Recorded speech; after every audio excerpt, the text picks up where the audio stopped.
Well, just a little background before I begin. I've always loved literature and used it, including poems and poetry, as a way to escape reality, to relieve stress, and to really kind of get my feelings out on paper. Just seems a little more manageable when I did that. So here's one of my poems. It's called The Mirror. When I look in the mirror, I don't see me, I see who I used to be. A little lost girl that was so abused and so misused, so ashamed of who she was, so helpless and so selfless. Yet someone, some way, somehow, she refused to give in, refused to give up on life, even though she tried. She used her books to take her to wherever she wanted to be, away from the hurt, all the suffering, all the sadness, and the misery. She could become the person she aspired to be in her book. It was her story. She was the glory. She had to be that person in her book because real life was off the hook. The shero was not what she saw when she looked in the mirror. She was no shero. She was not indomitable. She did not know how life would go.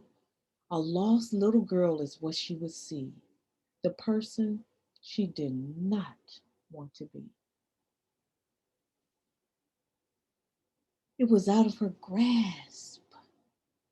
Instead, she had to gasp for air so that she could breathe another day, so that she could live another hour, so that she could move away from the pain and the strife, so the sadness of life would not make her cower from the madness in life. In her real life story, will she continue to be the victim or will she emerge victoriously? It's time to stop being controlled, seeking to be consoled, and be in the role of her own destination. Move away from the chaos and strife. Make her way in life. Make her mark. Walk her stride. Will she ever be able to look in the mirror and see a true reflection of who she has become, not a deflection of who she was? Will she see the woman that has emerged from the pain and the hurt and instead see the swarthy girl of a pearl that was a result? It's time to look to someone higher than me. I cannot do this by myself. The valley is too deep to crawl out of, too deep to dig out of, too deep to shovel out of by myself. I felt I had no one, no one that understood my sadness, that would not add to the madness, understood my weakness, that would not exploit my meekness, no one that truly understood me. Oh no, that did not mean that I had no one. Feeling alone is only a feeling. It is not necessarily so, really. Yet those feelings have you reeling in and out of sadness and darkness and loneliness. There were always ones right by my side. My sadness blocked their view from my eyes. My good dad would say, anything you want to be, look, just read it in a book. My mom would say, you could write a book. When ended, send it to Oprah. She'll just love it. I'm sure of it.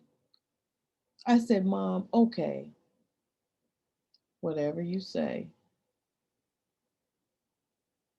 I truly had big sisters that would tell me, don't hurt yourself because someone else hurt you, hurt them.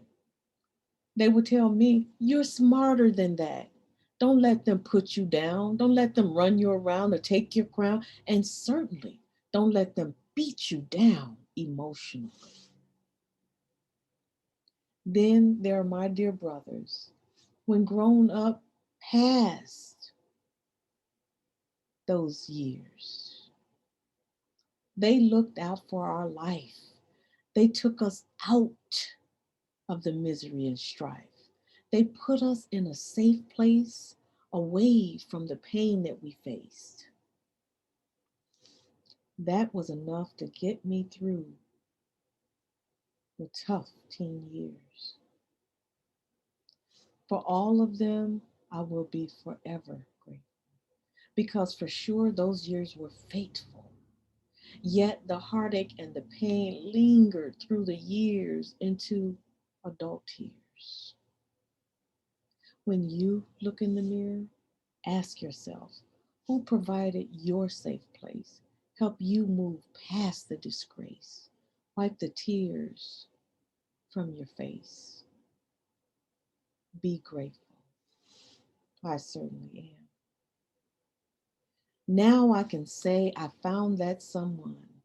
I had never met a man, a person, a woman, or child that I felt was truly worthy of my love or whose love I felt worthy of until my sister introduced me to the one and only Jah that dwells up above. That's when I began to learn that in order to feel loved, you have to know that you are loved by Him. Life does not begin, does not extend, does not rescind, but it revolves around the one that only dwells above. Have you allowed yourself to be loved, to be graced by the essence of the mightiest love that, like a dove, only comes from above? Then and only then will you truly know love.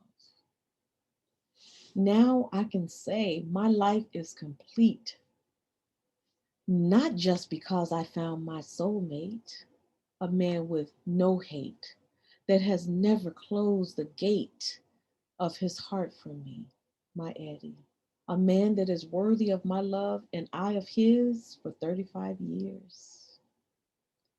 My life is complete, not just because my family is the epitome of family love that takes the hurt, the sorrow, the suffering, and the pain and deals with it without placing blame. Instead, to the core, we come out loving each other even more, keeping each other from being maimed, instead, keeping each one in the game of life. My life is complete, not just because I have a brotherhood of friends that are out of this world good. Friendship that this world cannot dismantle. They are the panel that holds the key to what friendship should be. We help each other bear what they cannot handle because love is there. My life is complete because I am never worthy, but graced with undeserved kindness that will not be erased. He has taught me how to love.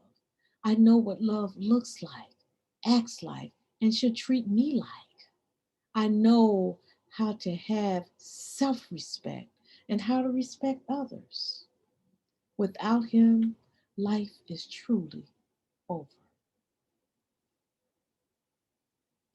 Today, I can breathe. Today I feel free. Today I am not needy, but feel needed. Because his reflection, there's no deflection. I can give direction of how you too can find love. Today I can see not the me that used to be. Today in the mirror, I can see me.